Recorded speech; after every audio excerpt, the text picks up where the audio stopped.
12 April 2026 রবিবার সূর্য সকাল থেকেই যেন ম্রিয়মাণ হয়ে পড়েছে গোটা ভারতবাসী বা গোটা উপমহাদেশের সঙ্গীত প্রিয় মানুষজন। তার একটাই কারণ, আজ সকাল 10টার কিছু পরে মুম্বাইয়ের ব্রিজ ক্যান্ডি হাসপাতালে ভারতের সঙ্গীত জগতের কিংবদন্তি কন্যা আশা ভোসলে প্রয়াত হয়েছেন। মৃত্যুকালে তার বয়স হয়েছিল 92 বছর। গতকালই মুম্বাইয়ের ব্রিজ ক্যান্ডি হাসপাতালে অসুস্থতার কারণেই তাকে ভর্তি করা হয়েছিল। চিকিৎসকরা জানিয়েছেন যে মূলত ফুসফুসে সংক্রমণের কারণেই তাকে ভর্তি করা হয়েছিল হাসপাতালে, এবং আজ সকালের দিকেই তাকে ইন্টেনসিভ কেয়ার ইউনিটে কিন্তু স্থানান্তর করা হয়। মৃত্যুর কারণ দেখিয়ে চিকিৎসকরা জানিয়েছেন মূলত মাল্টি অর্গান ফেলিওরের কারণেই তার মৃত্যু ঘটেছে। আজ সকালেই সমাজ মাধ্যমে ভারতের প্রধানমন্ত্রী নরেন্দ্র মোদী তার অসুস্থতার কারণে উদ্বেগ প্রকাশ করেন সমাজ মাধ্যমে এবং তার দ্রুত সুস্থ কামনা করেছিলেন। কিন্তু সমস্ত সুস্থতার কামনা কিন্তু এক কথায় বিফলে গেল এবং চিকিৎসকদের শেষ চেষ্টাও কিন্তু বিফলে গেছে। সকালে গণমাধ্যমে বা সমাজ মাধ্যমে তার মৃত্যুর খবর ছড়িয়ে পড়তেই ভারতের সঙ্গীত প্রিয় মানুষজন কিন্তু শোকে বিহ্বল হয়ে পড়েন।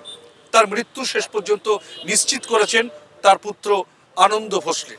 আমরা জানি 1933 সালের 8ই সেপ্টেম্বর মুম্বাইয়ের সাংলিতে, মহারাষ্ট্রের সাংলিতে তিনি জন্মগ্রহণ করেন। তার দিদিও ছিলেন অন্যতম সঙ্গীত প্রিয় মানুষ, ভারতের লতা মঙ্গেশকর, এবং উষা মঙ্গেশকরও তার সঙ্গীত জীবনে তার অনবদ্য সাক্ষ্য রেখে চলেছেন।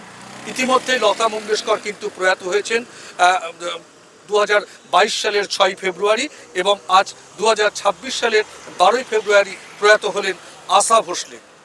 8 দশকেরও বেশি সময় ধরে বাংলা, মারাঠি, অসম, হিন্দি, তামিল, ওড়িয়া 20টি ভাষায় 10 থেকে 12,000-এর বেশি গান তিনি রেকর্ড করেছেন এবং 1,000-এরও বেশি চলচ্চিত্রে তিনি কণ্ঠদান করেছেন। বলা বাহুল্য, তার মৃত্যুর সংবাদে শোকে বিহ্বল ভারতের রাষ্ট্রপতি, প্রধানমন্ত্রী, রাজ্যের মুখ্যমন্ত্রী, বলিউড এবং টলিউডের সমস্ত কলাকুশলীরাই প্রত্যেকেই কিন্তু সমাজ মাধ্যমে তার মৃত্যুতে গভীর শোক প্রকাশ করেছেন। বাংলার সঙ্গীতেও তিনি ছিলেন অত্যন্ত সাবলীল। বাংলা গান, বাংলার যে পাঠক আছেন, সঙ্গীত প্রিয় মানুষজন আছেন যারা সঙ্গীতকে ভালোবাসেন, বাংলা সঙ্গীতে তিনি একটা অনবদ্য সাক্ষ্য রেখেছেন। ভারতবর্ষের সবচেয়ে সরকারি যে সম্মান পদ্মবিভূষণ তিনি পেয়েছেন, পশ্চিমবঙ্গ সরকারও তাকে বঙ্গবিভূষণ সম্মানে সম্মানিত করেছেন। আগামীকাল সকাল 10টা থেকে দুপুর পর্যন্ত মহারাষ্ট্রের অর্থাৎ মুম্বাইয়ের লোয়ার প্যারেলের বাসভবনে তার দেহ শায়িত থাকবে শেষ শ্রদ্ধা জানানোর জন্য, এবং আগামীকাল মহারাষ্ট্রের অর্থাৎ মুম্বাইয়ের শিবাজি পার্কে একেবারে রাষ্ট্রীয় সম্মানে তাকে সম্মান জানিয়ে তার শেষকৃত্য সম্পন্ন হবে বলেই এমনটাই খবর।